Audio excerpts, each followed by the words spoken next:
All right. All right, we're good. This is the Planning and Zoning Commission meeting on Tuesday, July 7th, 2020, and I am calling the meeting to order. Nancy, would you like to take the roll? I would. Kate Townley, Here. Daryl Kenton, He needs to unmute. yep, Daryl, Here. thank you. Mr. Freemeyer or Chair Freemeyer is absent. Mr. Haggerty, Here. Ms. Austin, Here? and she is acting chair this evening. Ms. Brown, Here. And I'd like to say it's July 21st. You said July 7th, Michelle. Just want to clarify. You're absolutely right because I was reading the top of the minutes. You're absolutely correct. So thank you for your correction. Ms. Fuller is absent this evening. Ms. Lepowski, Here. Mr. Atkins is absent this evening, and Mr. Adams has not entered the meeting yet. So a quorum is present. Great. Okay, the first order of business is the approval of the July 7th, 2020 minutes. Do I hear a motion to approve the minutes as written? I will move to approve the minutes. Second? Take my first action here. I'll second. Okay, we have a motion and a second. Nancy, would you like to take the vote, please? I would. Ms. Townley, Yes. Mr. Kenton,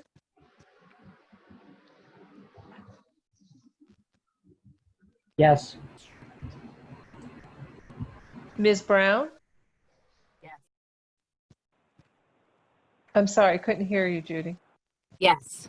Thank you. Ms. Lepowski Yes. and, excuse me, Mr. Haggerty, Yes. and acting chair, Ms. Austin. Yes, Minutes pass. perfect. The next order of business is public forum. And Nancy, did anybody, I don't see any public on There is the no call public, here. correct. And And- did anybody send anything in via to the Community Development Department? We did not. Okay. All right. Sounds like we can move on to the next order of business, which is the Title 16 Community Assessment by Wade Burkholder. Let me get my screen share here. Is that visible to everybody? It is to me. It is to me. Yeah. Very good. So, as a reminder, on Monday evening, the 27th, we are going to be having a joint study session with City Council. And what you're all going to see and go through this evening is basically a dress rehearsal for that. It's in an effort to sort of get you thinking, spur some ideas for you all so that you all can bring these items up that you wish to on Monday evening. But I want to provide just the PowerPoint that we're going to be using, so you're going to see this again, so my apologies. But this is the Unified Development Code Assessment project that we've been talking about for quite a while, it seems. And so what we're going to do tonight is just give an overview of the project and talk about the community engagement efforts that we're going to be conducting. We will have a little bit of an exercise for you, and that's going to be the same exercise you all will do on Monday night. So if you can't think of things tonight, this will spur those brain cells to get thinking about it, hopefully, and you'll be ready Monday night. And then we'll talk a little bit about next steps. So, as I mentioned previously, we have hired Logan Simpson as our consultant to help us through the project. Some of you will remember them as the consulting firm that helped us with the Englewood Forward comprehensive plan. So Jen Gardner and Bruce Megan are very familiar with Englewood. They were the primary contacts as well on the comp plan. And Mark White is our consulting attorney who will be listening to the comments and community feedback to really provide towards the end of this project the actual code outline, the annotated outline of the sections of the Unified Development Code that we'll be looking to move forward with rewrite. Now, the rewrite is the second phase of this project, which hopefully will begin in January of next year. Now, that is going to be contingent on City Council approving the budget in order to move forward with that actual rewrite. So this project, this part of the project is the initial upfront community engagement, a lot of listening to the community and so forth.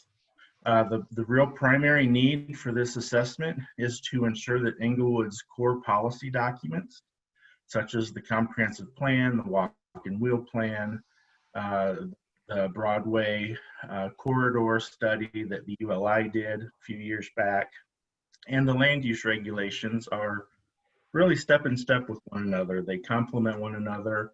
And of course, the Unified Development Code is one of those tools that we use to implement those plans that are containing the community's goals and visions and values for the sustainable future. So that's the primary project goal. A few of the outcomes that we hope to have following this effort is that the dimensional regulations in the code align with community character. This gets to a lot of the issues that we've been talking about with regard to bulk plane and lot coverage and sort of the rapid changes that are occurring in some of our neighborhoods. So we want to use this project to listen to the community more and make sure as we go forward with the rewrite that the regulations are in line with what the community wants for its neighborhood characteristics. Parking regulations, we have very suburban parking regulations at the moment. We want to listen to the community and ask the community about the parking in Englewood and hopefully promote a more walkable, healthy community. We want to make sure the sustainability goals, especially in the Englewood Forward Comprehensive Plan, are reflected in the Unified Development Code. And then housing options are diverse and accommodate a range of income.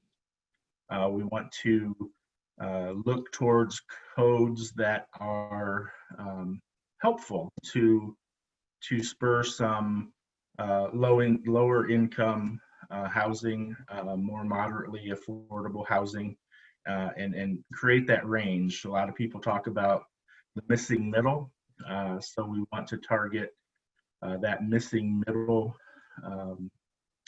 range of housing options that is rapidly being evaporating. So we want to make sure we're doing everything we can in the code to make sure those types of options are available to the citizens. I'm going to skip this slide real quick. So what's going to happen first is there's going to be a thorough review of the existing UDC document. That's where we're starting here tonight. You know, we're going to get Planning Commission and City Council's thoughts.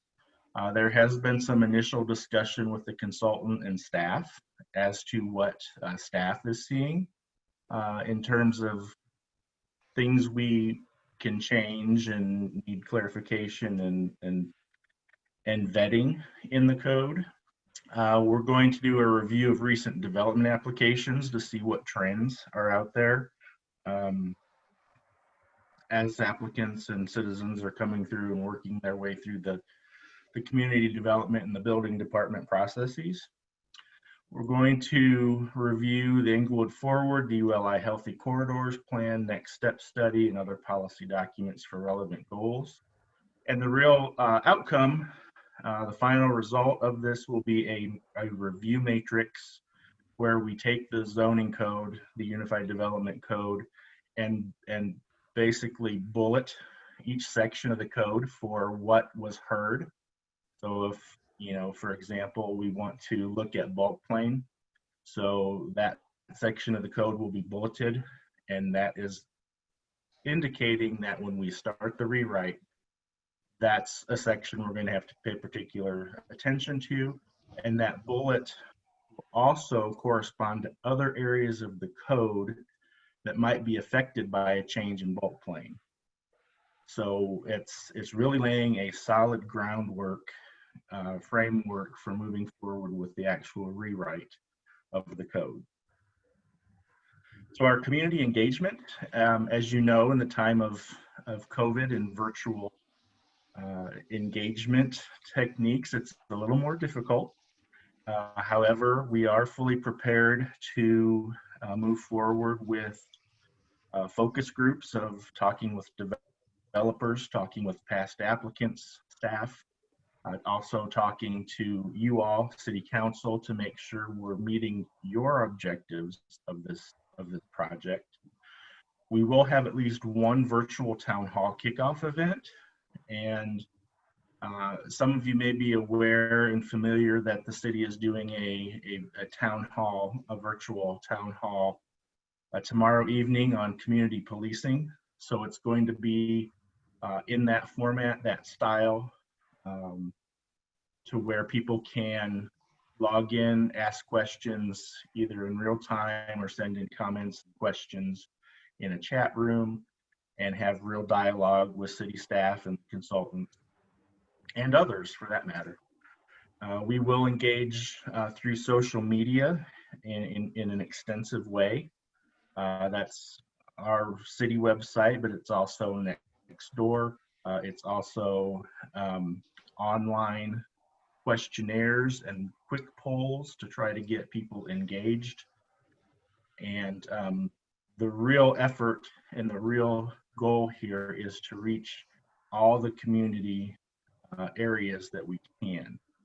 It's going to be difficult with some that do not have access to a computer or whatnot, but we are planning to do some community park related events to where we'll have a booth set up, so people bring their kids or are out for their evening walk at the parks. We will have staged events at the parks to where we can reach those community members as well. And it's going to be important for everyone here tonight and the Planning and Zoning Commission to be champions of this community engagement.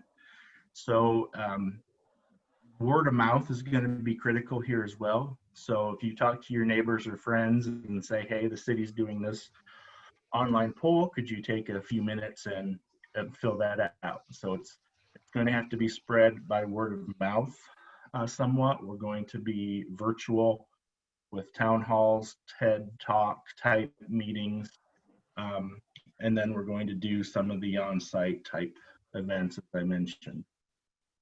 And as we go through all of these efforts, the result will be summaries presented to Planning and Zoning Commission as well as City Council based on every comment that we've heard.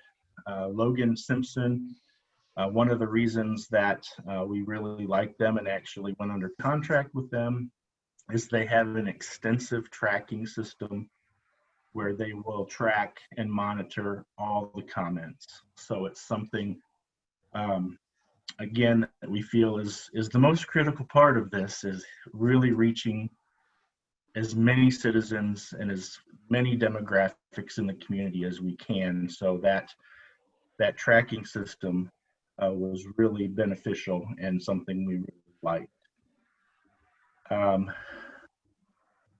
We'll do an issue identification and analysis leading up to that final annotated outline.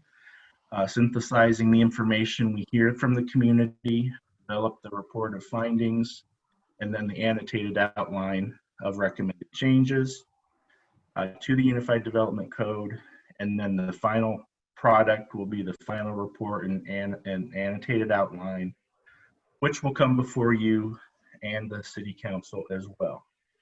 And then we'll have that groundwork finished, the baseline set to where we can, as I mentioned, hopefully go in January and start writing. This is a very ambitious timeline. Essentially, we're kicking the project off now in July. We will have final reports and presentations to Planning Commission and City Council by December. So we're going to be extensively working on this for the next 5 or so months. So this is the critical slide here. And this is what we can talk about tonight, but we will talk about in detail as well on Monday night.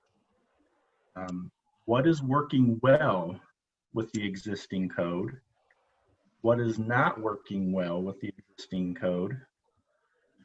Are the application processes meeting the needs of staff and the development community? Are there specific design standards that need to be tuned up or added into the document? And are there any standards, topics, or innovations missing from the current code? So as you know, the code was last looked at and written holistically in 2004. Since 2004, we've done a lot of piecemeal stuff. Most recently, short-term rentals. We did accessory dwelling unit and other tweaks here and there.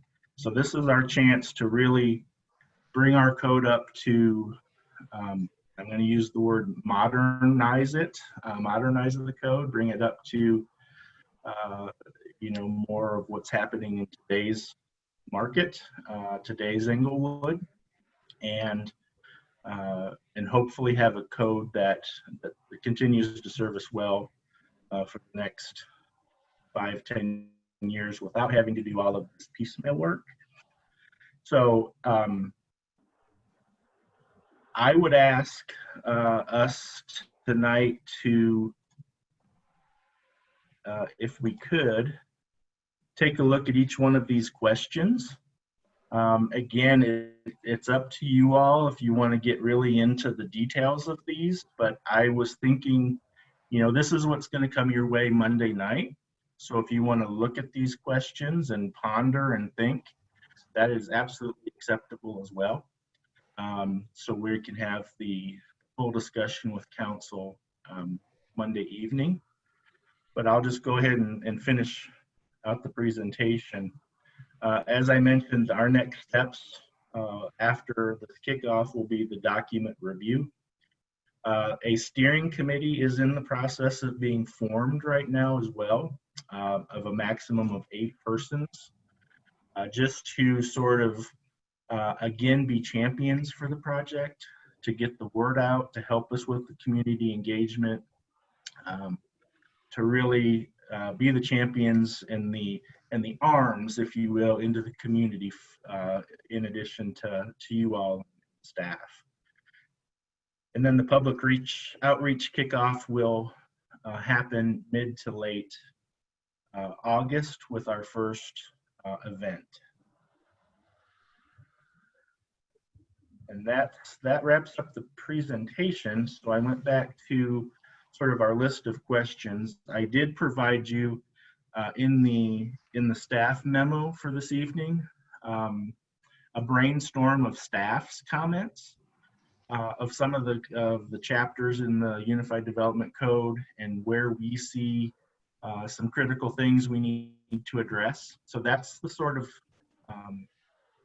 kind of thinking you all are free, to do. We hope you will do that sort of thinking as to what have we come across over the past few years that just gives us, fits sometimes. We wish it was clearer, wish it was spelled out better.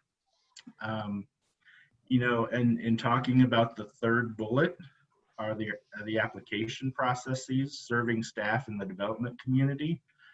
I think from staff's perspective, that's an area where we can really talk about plan unit developments. That seems like an area where we really have seen a lot of our public hearings come through is with planned unit developments. I think we can flesh that out more. We can make changes. And so I think that's one application process that we might look at. And then you'll see our other thoughts and comments in the staff memo for tonight on some of the areas that we were thinking, should be a topic of conversation when we're engaging the community in these community outreach discussions. This is our chance to look holistically at the code. We already know some things are issues. We know the development regulations, the bulk plane. Those are things that have already been tagged by planning and zoning as well as city council. But we want to use it to talk about, as I mentioned, parking, telecommunication requirements. So it's a big document, and as I said, it may not be as modern as we'd like. So hearing from the community and hearing from you all what your thoughts are and areas of topics is really what we're looking to accomplish at this early kickoff stage.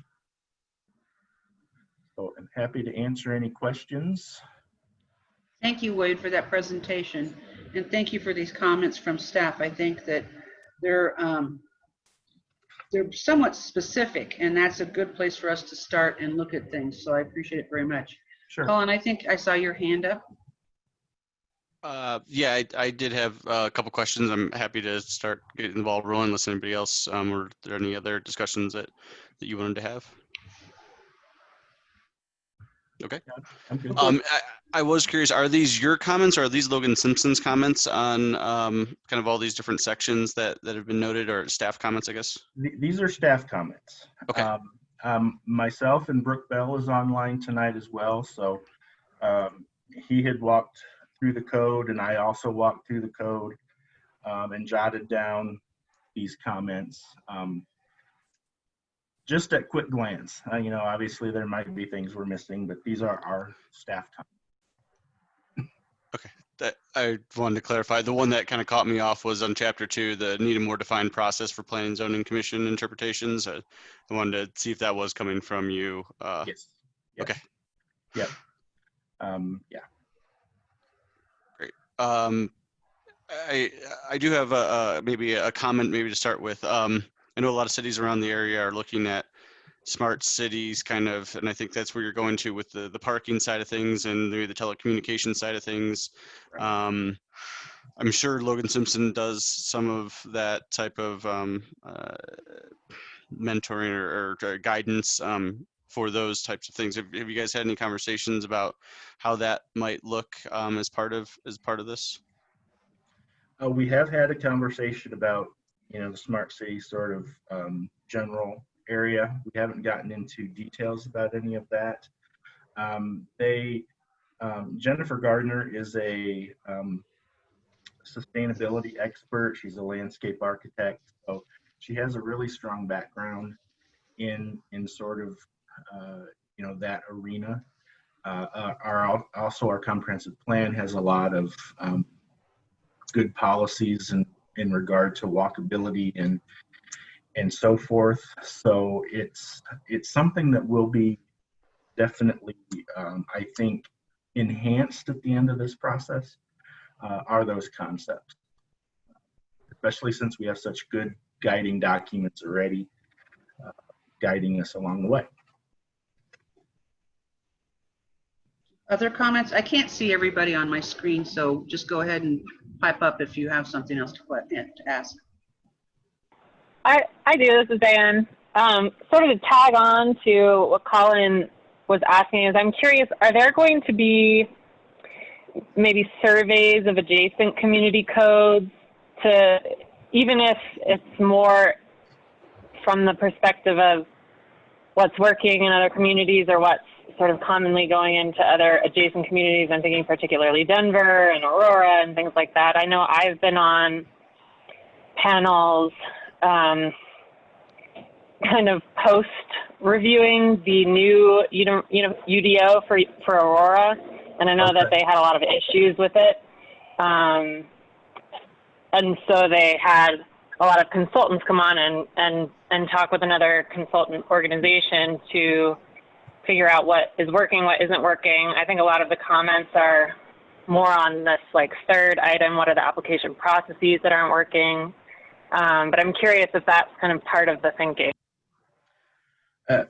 It is. They are currently, they meaning the actual team of Jennifer, Bruce, and Mark White are actually doing essentially the same project that we're proposing here at the City of Westminster and the City of Arvada. So I know those two communities are much farther down the line, and they have led the process. So they are very familiar with some of the issues that they've worked through there. And they know that they're going to have to work through them here. I keep going back to bulk plane and those sorts of things, but that's an issue metro-wide. So they will have that knowledge. We also have a good working relationship with the Community Development Department down in Littleton. So I plan to at least invite them to some of these sort of events so they can provide their input as well as to some of the things they've seen. They're currently going through a process of tuning up their guidelines for the downtown district in Littleton. So they're looking at the bulk plane phenomenon and height and infill as well down there. So there's already some existing knowledge in terms of surrounding communities. Yes, Denver's a big player, so they're familiar with what Denver has done. Brooke has done a lot of study on the city-county of Denver regulations in terms of slot homes and bulk plane and that sort of thing. So I think it will be well represented with surrounding community knowledge as well. That's a great idea, Whitney, because when we brought in, I think some people from Denver on short-term rentals, it was very helpful. So Right. Across cities, information is very useful. I'm sorry, Brooke, did you want to talk? I think Denver, obviously they're the big guy on the block, and their zoning code is like 1,100 pages, but they some things that we're interested in, certainly slot homes, but they have a lot of graphics. And of course, this effort that we're undertaking right now, the assessment, it's not writing the new code, it's not creating new graphics per se, but Denver is a good community to look at in terms of they do have some of those graphics, and they're fairly forward thinking as far as some of their codes, although theirs are now 10 years old. And speaking of slot homes, they did kind of a rewrite of all of that in 2017 and 18. But I think when we move into the next phase of this, the rewriting and graphics and so forth, whoever we partner with to do that, we'll also be looking at the format of the code, because codes are written in different ways, just in how they're formatted and how you navigate through that code, whether you're a resident or a developer or a staff member. So we want to make sure that whatever the ultimate outcome is during the rewrite, which again is not this phase, but also has a format that's understandable, that, people really understand. Sometimes right now, we get a lot of phone calls because we know things that are buried somewhere in the code that may not be as easy to find. But yeah, I think looking at other codes is good. And certainly Logan Simpson, they do this all the time. And when we have been piecemealing some of our code changes that we've made over the years, we're often looking at and comparing our code to other codes. So yeah, I think that will definitely play into this. So Thank you Daryl, do you have for, any comments? for clarifying that too. Oh, go ahead. Sorry. I interrupted. Go ahead. no, Chair Oh, no, Austin, I was just going to say thank you for clarifying that, because my next question was going to be about whether it was going to be more of a designed, like with graphic drawings included. It sounds like that's part of the idea. Yeah, that's the graphics and those kind of things. While there could be some of them as part of this effort in explaining, and jump in, Wade, if I'm misspeaking here, but there may be some graphics in trying to get feedback from the community. Sometimes you need some graphics that explain what you're trying to ask to the community. Absolutely. But we won't be writing code as part of this effort or creating the graphics that will be part of the code, but that will be part of the rewrite that would presumably happen in 2021. Daryl, do you have any comments? Yeah, I was curious to find out more about the steering committee in terms of, what you were thinking of, in terms of how many people, what people, time frame, that kind of thing. Sure, thank you. There will be 6 steering committee meetings. There will be no more than 8 steering committee members. We currently are reaching out to community members to serve. We have reached out to several business owners. We have a developer representative on the board or on the committee. We will have 2 Planning and Zoning Commission members. Those members, thank you. Diane and Kate Fuller have agreed to sit on the steering committee, to be a liaison between, even more of a liaison between all the parties and representing the Planning and Zoning Committee. And then we have we've reached out to several neighborhood liaisons, neighborhood representatives, if you will, that we have gotten to know through the past development applications that have come through. They've been speakers at both Planning and Zoning and speakers at City Council. So we want to make sure we have, a very good cross-representation of the community. And we want to make sure that everybody on the steering committee has some familiarity with the Unified Development Code as well. It's a very difficult document, as you know, so we want to have some people on there that are able to at least feel some comfort with looking at it and using it and talking about it. So no more than 8 members, 6 meetings. It is not an official City Council appointed board or committee. It is just a group of citizens that represent all facets of opinions and topics within the community. Will they be reporting to Planning and Zoning or the council at some point, or? The hope is that the steering committee will speak Obviously, Diane and Kate will provide their inputs to planning and zoning, but we are hoping that the rest of the committee will actually, yes, present to planning and zoning committee and city council just to give their perspective on the project and sort of hopefully provide support for moving forward onto the next round of the project, which is the rewrite.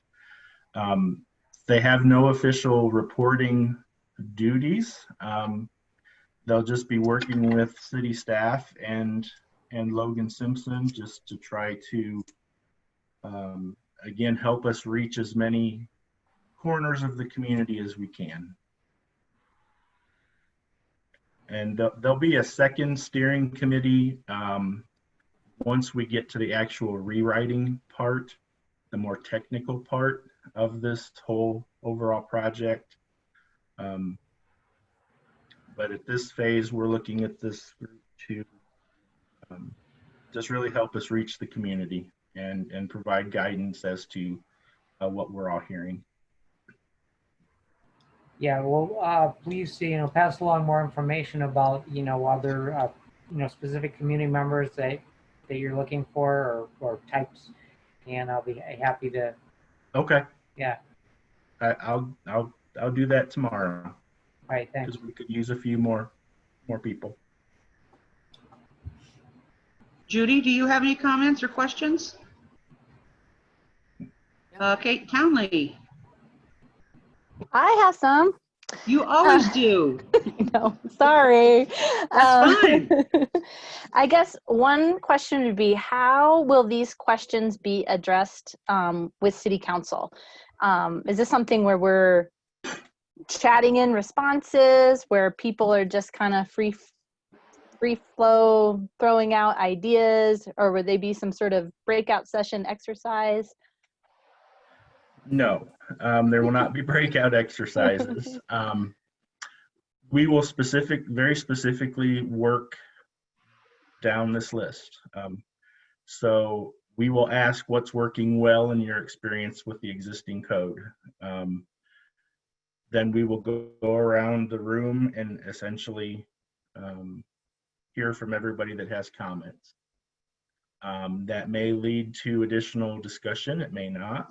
And then all of this will be recorded and then will be put into that spreadsheet of comments that I mentioned earlier, and then we'll just move to the second one. What do you feel is not working well, et cetera, and so forth. So Wade, could I jump in just for a bit of clarification? Sure. For everyone? This will be, as Wade said, a city council meeting. So the mayor will be acting like Mike does usually in our meetings. So if you need help learning how to raise and lower your hand, because that will be how the mayor knows you have a comment, you want to answer the particular question on the floor, that type of stuff. Reach out to me tomorrow and I can set something up and we can practice raising and lowering hands. But just so you know, it will be interactive like Wade said, but you'll have to do the raise and lower hand. It's more formal at City Council. I guess one comment I had is that, there's never too many opportunities for education, especially with this being a complicated issue. And is it possible to start talking sooner rather than later about the relationship between the comp plan and the code? And just some basic land use type, how that works in Colorado, and how the code is, the legal part of it, whereas the comp plan's a visionary part, but just to really spell that out. I think that can be helpful. That way, maybe Logan Simpson isn't having to do as much of that. And it might be good to have, I know we have definitions in the code, but maybe there's some other definitions or just some keywords. We may have people that are participating in the meeting that don't know what a design standard is. So maybe that's something to even give an example of what that might be in the code. So those are just some overarching things. I'm guessing we're going to come up with more a longer list maybe than what is in a scope for Logan Simpson. So would there be a prioritization process at some point for what are the top things for us to work on? Or do you think we'll be able to get through all of them in the rewrite process? Well, that is the goal, is to get through all of them in the rewrite. Great. Our focus is really to stop piecemeal sort of process we've used. So if we have a really, really long list, I think that's wonderful. I think that's what we need to do, because Great. Now's our real chance to get things added or changed. Okay, just to tag on to your education process, and one thing I wanted to say, so I just don't forget it.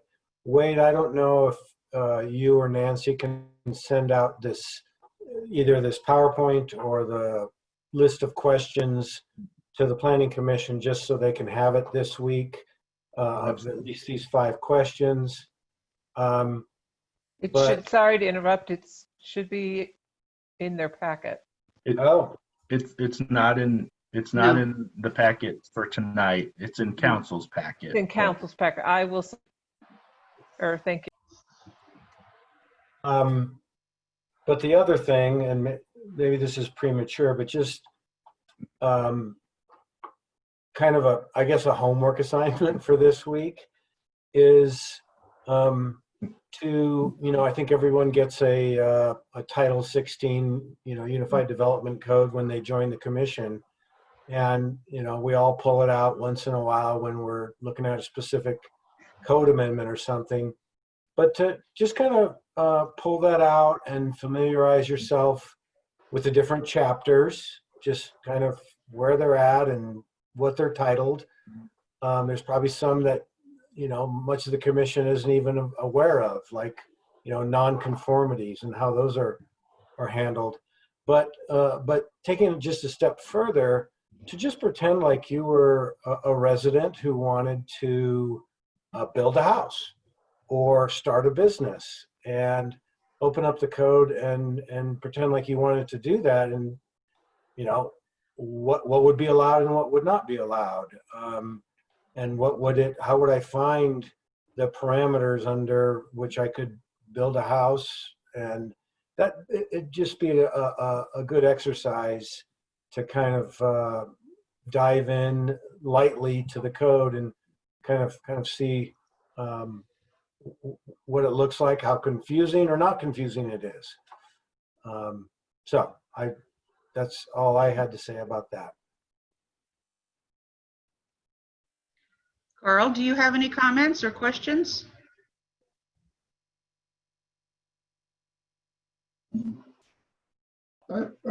It seems like there's a lot of communications and interfacing with people, and with the COVA going on, that's going to have to be worked out how we do that. I'm not sure how what's going to be needed there and how we're going to do that.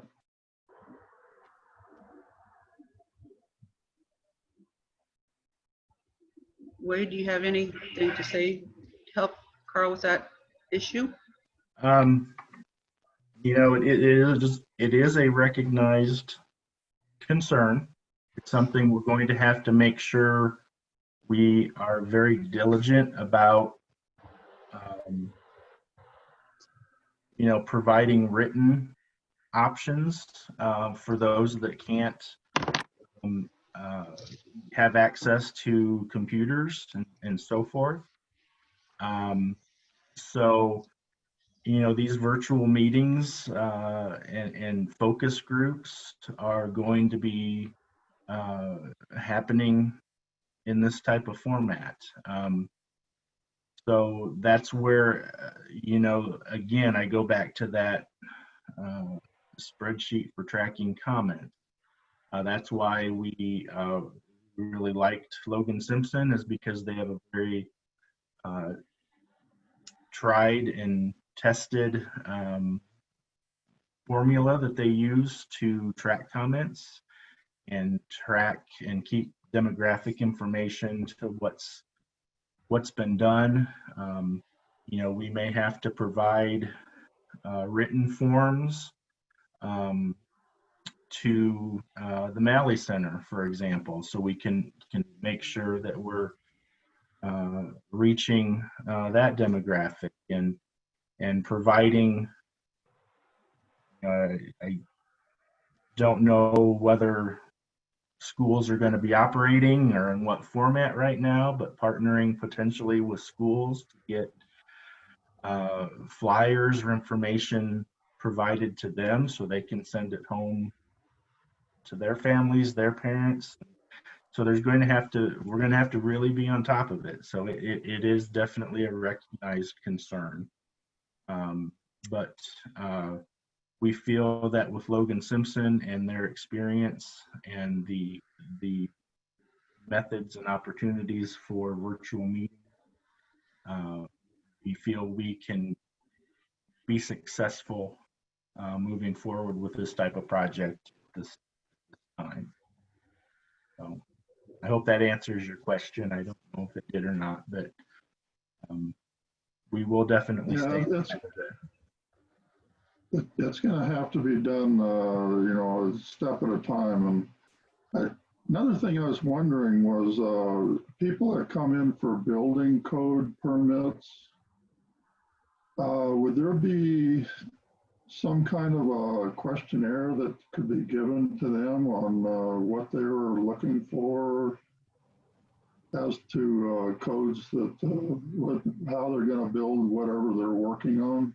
Absolutely. That's a great idea. Yeah.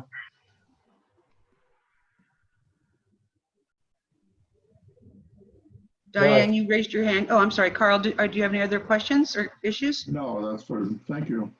Okay, Diane, you raised your hand. Uh-oh, you didn't unmute yourself. There we go. There we go. My little spacebar trick wasn't working. I just wanted to piggyback on Carl's question. Do you find, Wade and Brooke, that I'm sure there are definitely access issues for some folks who don't have access to a computer, but do you find that there are perhaps more attendees in some scenarios for city meetings because it actually is available and you don't have to go there and you can, you know, go do it in between dinner? I'm just curious. I know this would be an anecdotal response, but I'm just curious. That's an excellent question. We have had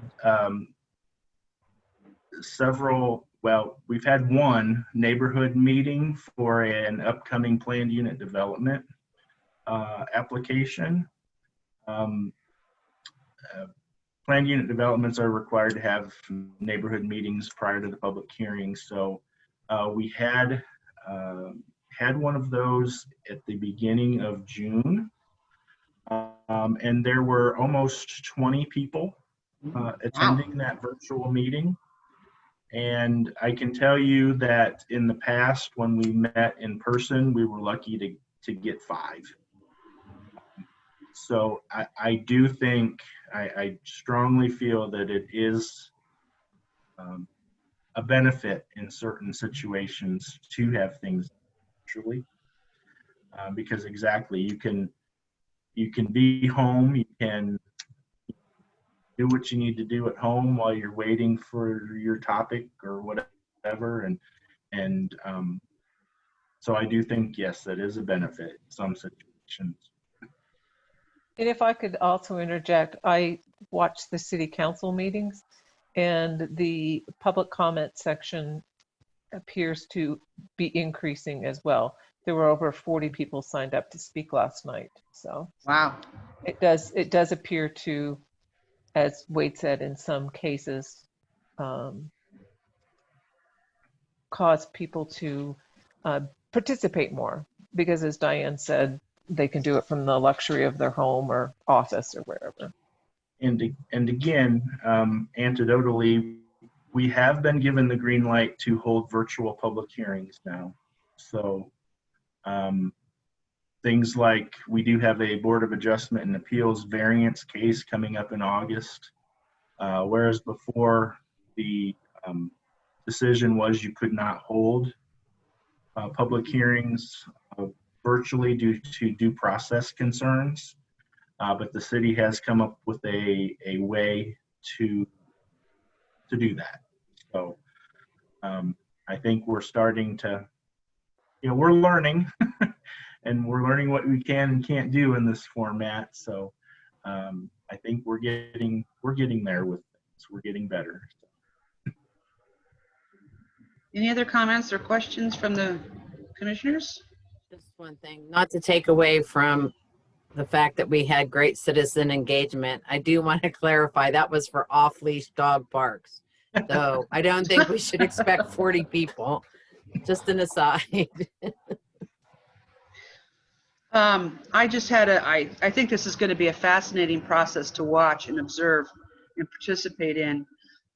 Just a suggestion, I did get the call from Mayor Olson today about the town hall meeting, which I think that might be another thing that you can do. We obviously have a lot of our citizens' phone numbers. And then also anybody who is going to the rec center or Malley Center now that they're open for classes and things like that.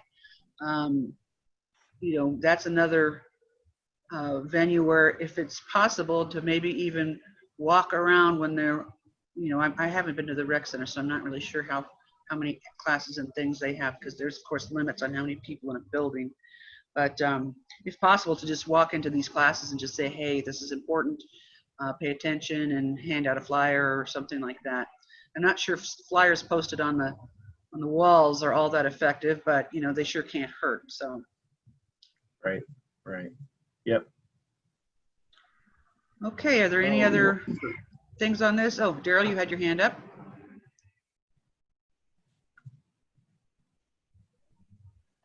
Yeah, I was just thinking as far as, increased public participation. I'm curious, are people mainly accessing Zoom, through the internet, or are they calling in, or is it a combination? And what's the kind of the ratio of that? Yeah, I think our biggest percentage is the citizens that just access through the internet. We have had a handful of people calling in, either beforehand to just submit comments in written format, or not being on the screen but being on their cell phone or something like that. So we have seen that happen as well, but by far the percentage has been highest with those that are on camera, like we are right now, through the internet at the time of the meeting. Okay. Yeah, I was just kind of curious because I was thinking about, it's great that there's increased involvement, but I was thinking about the people that that internet access is hard, which is even more challenging right now because they can't go to the library or or public places that they could before to use those facilities. Right. And so I was just thinking that it would be good to encourage people to that they have the option to just come in by phone, or maybe there would be opportunities to reach out and help them use technology, because people can do it over their cell phone, and that's kind of thing that's easy to make accessible to people and help them with if that's an issue. Yep. Right. Absolutely. Yeah, this is Brooke. I had the pleasure of participating in a traffic court with the city of Denver a few weeks ago. And what did you do? It wasn't me, it was my son. But this was like, 2.5 hours, literally, of people calling in or joining with their computer. In some cases, people had interpreters. But, it seemed to me like it was about half and half. Half the people were calling in on their phones, half were on their computers, and business was being conducted, and it was a courtroom virtually. Okay, any other questions for Wade or Brooke or any of the staff? Okay, seeing none, it looks like the next, oh, I'm sorry, did somebody say something? Oh, sorry, Carl, go ahead. Yeah, one thing is there a use for using the mail as like either sending out questionnaires to, you can do it by zone, narrow it down to zones or just citywide or whatever, or using the mailing system to announce meetings like the thing tomorrow. Is there any thought on using the mail system for getting information? I know that the mail has been used in a few instances in the past. Nancy probably knows what that was for, but I know that gets very pricey very fast when you're trying to mail things to 35,000 residents. So, I know it's been done in the past. I don't know, that how much we'll use it to this process or this project. But it on individual bases or smaller group situations, I think, yes, mail system is great, but it does get very expensive if you look at the whole city. The average cost to every household or address in Englewood, the last time we did it, it was just a little over $3,000.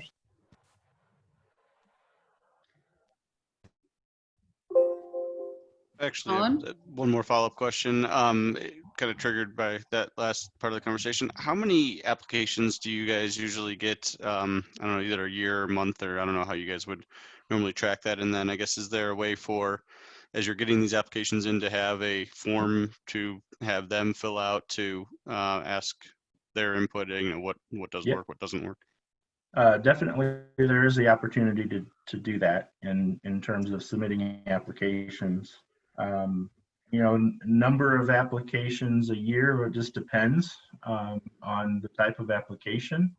If you're talking PUDs or rezonings, maybe one or two a year. Variance applications, we might see 10 to a dozen. But when you get into the building permits and like fence permits, other kind of special use permits, you get into the, I don't know, Brooke, what, hundreds? Oh, certainly building permits. There's building permits, accessory permits, grading permits, but yeah, building permits would be in the thousands, including, electrical, plumbing, what have you. But the more zoning based applications, you might get 40 or 45 subdivisions a year. You might get Right. a similar amount of development review team applications. So they're certainly less for zoning applications, because a lot of projects are use by right, where you can just go directly to a building permit. But I think the idea of engaging people when they're applying for those kind of things is a good idea, because that's the part of some of the people we're trying to hear from that may not even live in Englewood and are working through our code and like things, don't like things. So I think that's a great idea, whether it's for zoning applications or building permit applications or both. Initially my thought was we shouldn't try to solicit from out of the city because this should be about ours. But after hearing what you're saying, there are probably a lot of people that are requesting, these variances and things like that maybe they're developing here, obviously, but Right. maybe don't live here. So good, thank you. And the good news is you know, a lot of these are actually homeowner applications. You know, it's a fence. It's a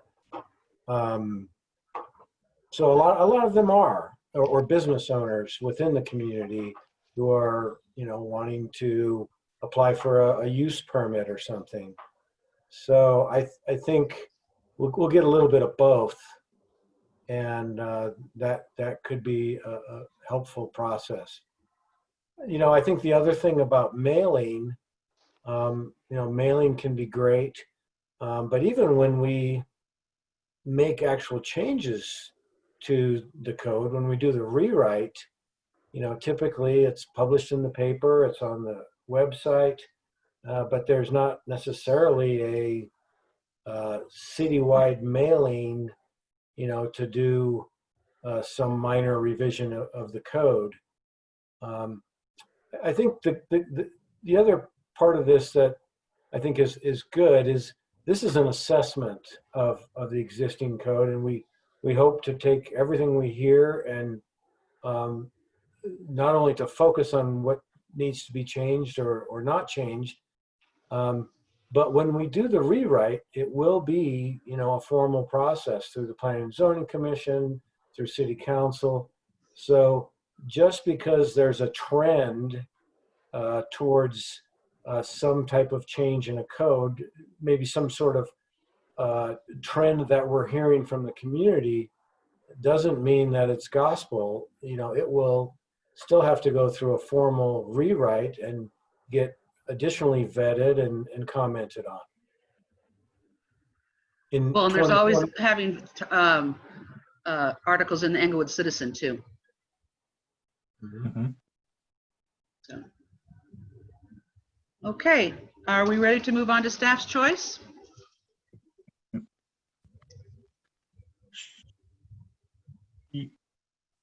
Are we? Yes, Yeah. yes, Wade.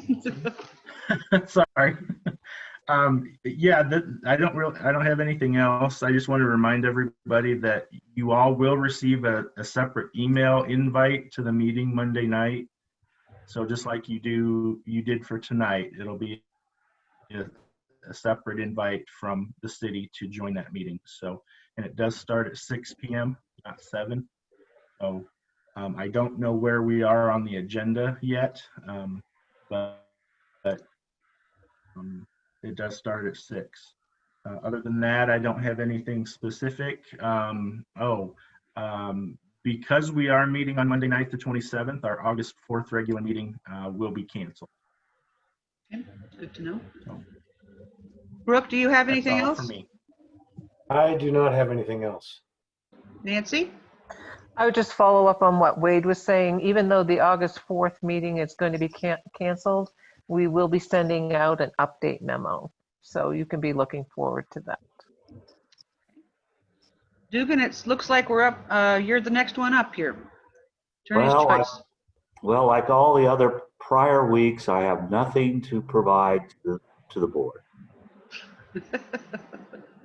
No sage words for us tonight. Okay. No, I'm afraid not. Okay. Commissioner's choice. Judy? I don't really have anything, thanks. Okay. Oh, wow, my screen just changed dramatically. Colin?